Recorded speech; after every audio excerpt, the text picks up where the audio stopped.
नजर साहब, ज़ाहिर पाकिस्तान ने बॉन्ड की अदायगी कर दी है, जिसके हवाले से सबसे ज़्यादा अंदेशों का इजहार किया जा रहा था। आप समझ रहे हैं अभी भी डिफॉल्ट का खतरा मौजूद है क्योंकि मार्केट की गैर यकीनी की सूरत हाल नहीं जा रही है? देखिए, इमीडिएटली तो हमने इसको मीट कर दिया है। देखना यह कि हम जा किस तरफ रहे हैं। थोड़ा सा ये बताने की ज़रूरत है कि डिफ़ॉल्ट का मतलब ये नहीं है कि अगर रिस्क आया है तो अगले महीने हो जाएगा, लेकिन इस वक्त जो पाकिस्तान की सूरत हाल है उसमें जो रिजर्व्स कम हो रहे हैं और जो हमारे पास ये गैर यकीनी सूरत हाल है कि कितने ममालिक से और कितने फंड्स आएंगे, और जो हमारी जो एक्सटर्नल डेट ऑब्लिगेशंस हैं $22 बिलियन के करीब, तो उसमें यह सूरत हाल जो है ऐसी है कि इस वक्त ये क्लैरिटी नहीं है कि ये फंड्स कहाँ से आएंगे और कब तक आएंगे। और इस गैर यकीनी सूरत हाल की वजह से आप देख रहे हैं कि जो इंटरबैंक रेट है और जो ओपन मार्केट रेट है वो उसमें काफ़ी फ़र्क है। तो ये इस बात की जो है निशानदही कर रहा है कि मार्केट को ये अंदेशा है कि पाकिस्तान अगले महीने नहीं सही, लेकिन ये कि अगले 6 महीने में बहुत शदीद मुश्किलात का सामना करना पड़ेगा। दूसरी तरफ ये भी देख रहे हैं, अगर थोड़ा सा लॉन्गर टर्म में बात करूं, कि अगले 3 साल में जो हमारे बैरूनी अदायगियां हैं वो तकरीबन $73 बिलियन हैं। तो जो इसाक डार साहब कह रहे हैं कि हमने $1 बिलियन का पेमेंट कर दिया, लेकिन एक खाली बात नहीं है। पाकिस्तान का जो एक्सटर्नल डेट है वो $130 बिलियन है। ये तकरीबन हमारे जीडीपी का 40% है। 7 साल पहले की सिर्फ 25% होता था। हमारा जो टोटल डेट है वो 62 ट्रिलियन रुपीस के करीब पहुंच गया है, जो हमारे जीडीपी का 90% है।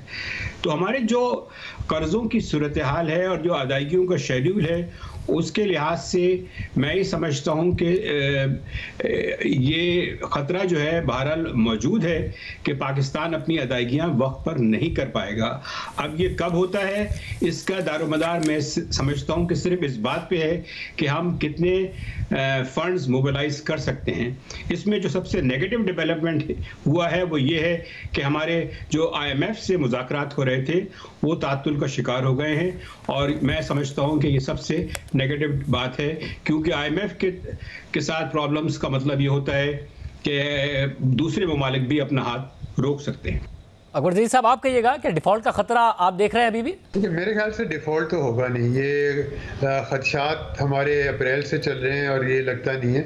उसकी बुनियादी वजह यह है कि जो ममालिक IMF के प्रोग्राम में होते हैं वो डिफ़ॉल्ट नहीं करते। IMF भी डिफ़ॉल्ट नहीं करने देता, और डिफ़ॉल्ट करना बहुत उसके संगीन नताइज होते हैं। जो अभी तो कुछ भी बुरे हालात नहीं हुए, लेकिन अगर डिफ़ॉल्ट करें या कुछ इस तरह का हम रीशेड्यूलिंग की भी बात करें जो कुछ लोग कह रहे हैं, उससे बहुत सख्त और संगीन नताइज होंगे। तो इसलिए हम करना नहीं चाहते और ना करेंगे। अनफॉर्चुनेटली ये वाली हुकूमत भी जो है, मिफ्ता इस्माइल भी, उसके बाद इसाक डार, इन्होंने कोई हिकमत अमली नहीं दिखाई है। और मेरा नहीं ख्याल कि ये कोई चीज़ करेंगे, कोई इंटरवेंशन करेंगे। इनकी कोशिश ये है कि किसी तरह से इलेक्शन हो जाए। खाकान नजीर साहब, आप बताइएगा, आपने क्योंकि ज़ाहिर IMF के साथ डील भी किया है वजारत खजाना में, आप भी समझ रहे हैं कि डिफ़ॉल्ट के खतरात मौजूद हैं? देखिए, पाकिस्तान को इमिनेंट कोई ऐसा खतरा नहीं है कि पाकिस्तान ने कोई ऐसी पेमेंट करनी हो जो हम ना कर सकें। हमने 1.2 बिलियन सकूक की पेमेंट करनी थी, वो हमने कर दी है।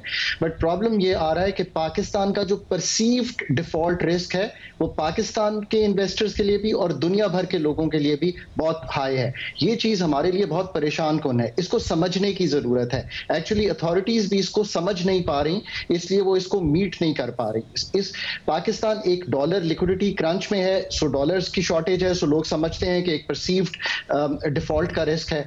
पाकिस्तान ने $32 अरब FY23 में जमा करने हैं। पाकिस्तान उनको करने के लिए भी मुश्किल लग रही है। अथॉरिटीज खुद ये कह रही हैं कि अभी तक $14 बिलियन हुए हैं।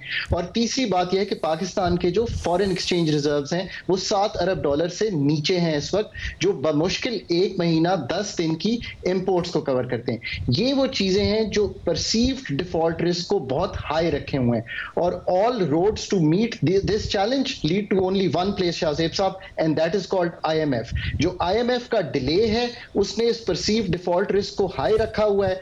अगर IMF का प्रोग्राम नहीं होता या उसमें कोई कबाहत आती है तो फिर आपका जो रियल रिस्क है of making some payments difficulty में आ जाए। उज़ैर साहब, आप बताइएगा, डिफॉल्ट के खतरात की जो बात हो रही है, हालांकि वज़ीर ख़ज़ाना बार बार कह रहा है ऐसा कोई खतरा नहीं है, बॉन्ड की अदायगी भी हो गई, आप इसको सूरत हाल को कैसे देख रहे हैं? जी बिल्कुल, डिफॉल्ट का खतरा जो इमीडिएट था सुकूक की बॉन्ड पेमेंट का, वो तो टल गया है। अब अगली जो सॉवरेन पेमेंट है वो अप्रैल 2024 में है। वो ऐसा नहीं है कि इमिनेंट डिफॉल्ट हो जाए सॉवरेन लेवल पे जहां कर्जों की अदायगी ना हो सके, लेकिन जहां तक लेटर्स ऑफ क्रेडिट हैं, बैंक्स की अदायगी है डॉलर के अंदर, क्वाज़ी सॉवरेन डेट जिसे कहा जाता है, जो स्टेट ओन्ड एंटिटीज हैं या पावर प्रोड्यूसर्स हैं जिन्होंने डॉलर में अदायगी करनी है, उसका रिस्क अभी तक मौजूद है। और जब तक IMF प्रोग्राम बहाल नहीं होगा, उसका रिव्यू कंप्लीट होकर अगला ट्रांच नहीं आएगा, ये रिस्क बढ़ता ही चले जाएगा। मगर उसे IMF का क्या किया जाए, क्योंकि वजीर खजाना कह रहे हैं जी हमने आपकी शराइत पूरी कर दी है, रिलीज कीजिए। IMF कह रहा है कि जी हमने पूरा प्रोग्राम का टारगेट देखना है, पूरा प्रोग्राम देखना है।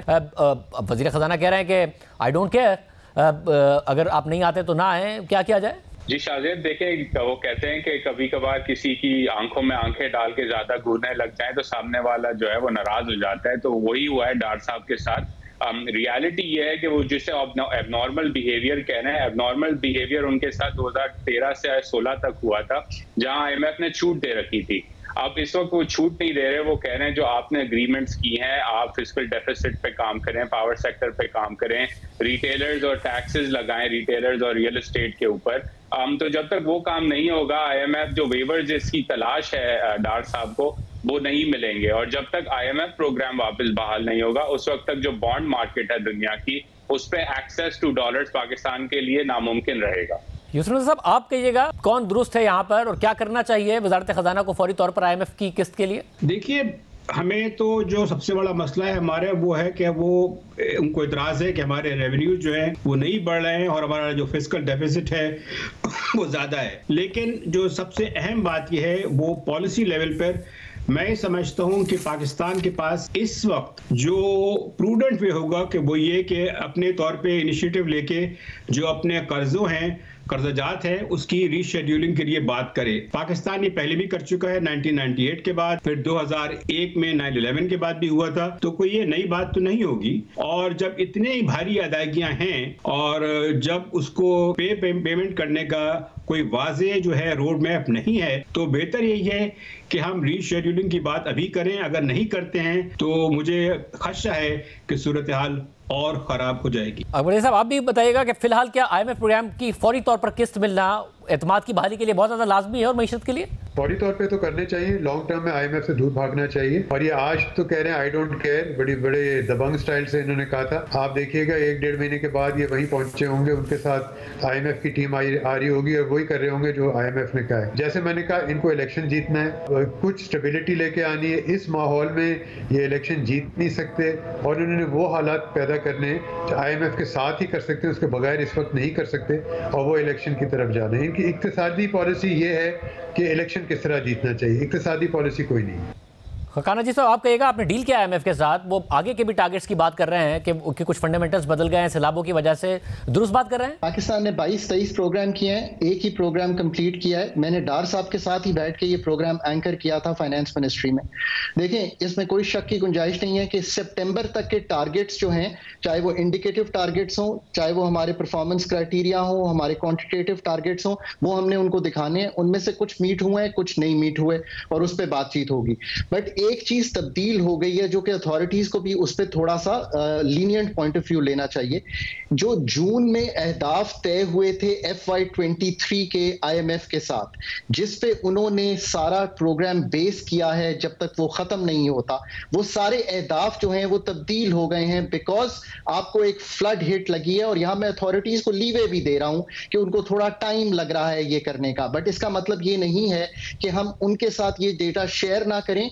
और एक मैक्रो और फिस्कल फ्रेमवर्क, इसका मतलब आसान लफ्जों में यह है शाहजेब साहब कि GDP की ग्रोथ रेट 3.5% अब होता दिखाई नहीं दे रहा, एग्रीकल्चर शायद नेगेटिव चला जाएगा।